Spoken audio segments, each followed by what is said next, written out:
আসসালামু আলাইকুম গাইস, আপনারা সবাই জানেন যে আমাদের চুরামুনা আসাদুল দাখিল মাদ্রাসায় আমরা এখন পর্যন্ত বেঞ্চ পাই নাই। তবে কালকে রাত্রে বেঞ্চ আসার কথা ছিল, কিন্তু কালকে আসে না, আসছে আজকে সকালে। তো আমরা বেঞ্চ আনতে আনতে পুরোই সন্ধ্যা হয়ে গেছে। এখন পর্যন্ত বেঞ্চ আনার কাজ অনেকটা বাকি। তো আপনারা দেখেন, কিছু বেঞ্চ উপরে আমরা উঠেছি ক্লাসে, সেগুলো সেট করতে আছে। বেঞ্চগুলো দেখতে কিন্তু খুব স্মুথ। অবশ্যই আপনারা আসবেন, আপনারা এসে দেখবেন যে আসলে বেঞ্চগুলো কিন্তু, যেটা বই রাখার বেঞ্চ, এটা কিন্তু বক্স করা আছে। চাইলে আপনি খাবার দাবার আনলে বা বই আনলে বক্সের ভিতরে রাখতে পারবেন। এরপর আপনি সুন্দর করে ক্লাস করতে পারবেন। বসার জন্য যে বেঞ্চগুলো, সেগুলো এখনও পর্যন্ত সেট করা হয়নি, তাই আপনাদেরকে আমি দেখাইতে পারছি না। তো এখনও পর্যন্ত ষষ্ঠ শ্রেণী এবং সপ্তম শ্রেণী, এই দুইটা শ্রেণীর কাজ প্রায় শেষের দিকে।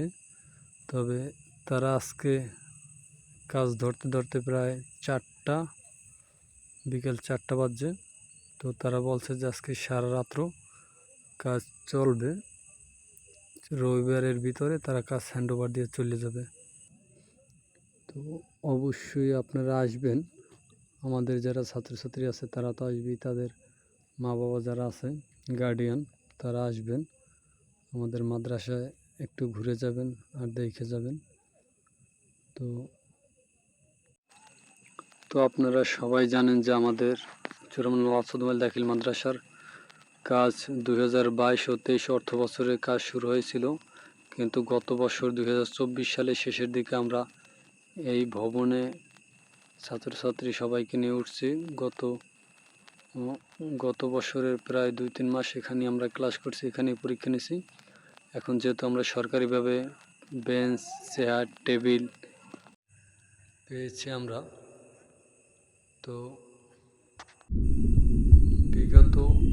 বিগত দিনগুলো আমরা দেখছি যে আমাদের ছাত্রছাত্রী অনেক কষ্টে লেখাপড়া করতেছে। এক একটা বেঞ্চে 4-5জনে বসছে। এখন সবার দোয়ায় ওই কষ্টটা আর করতে হবে না। প্রতিটা বেঞ্চেই তো আমাদের 2জন করে শিক্ষার্থী বসবে। চৌরাস্তা অনেক, তাদের খাবার দাবার রাখার জন্য ওই টেবিলের নিচে একটা জায়গা আছে, বক্সের মতো সিস্টেম। ওখানে খাবার দাবার রাখতে পারবে এবং বই খাতা ওখানে রাখতে পারবে। আপনাদের সবার দোয়া বরকতে আমাদের কাজ সামনে আগাইতেছে। এরপর আমাদের সবার একটা চিন্তা ভাবনা আছে যে চুরামুনা আসাদুল দাখিল মাদ্রাসা, এখানে আলেম মাদ্রাসার জন্য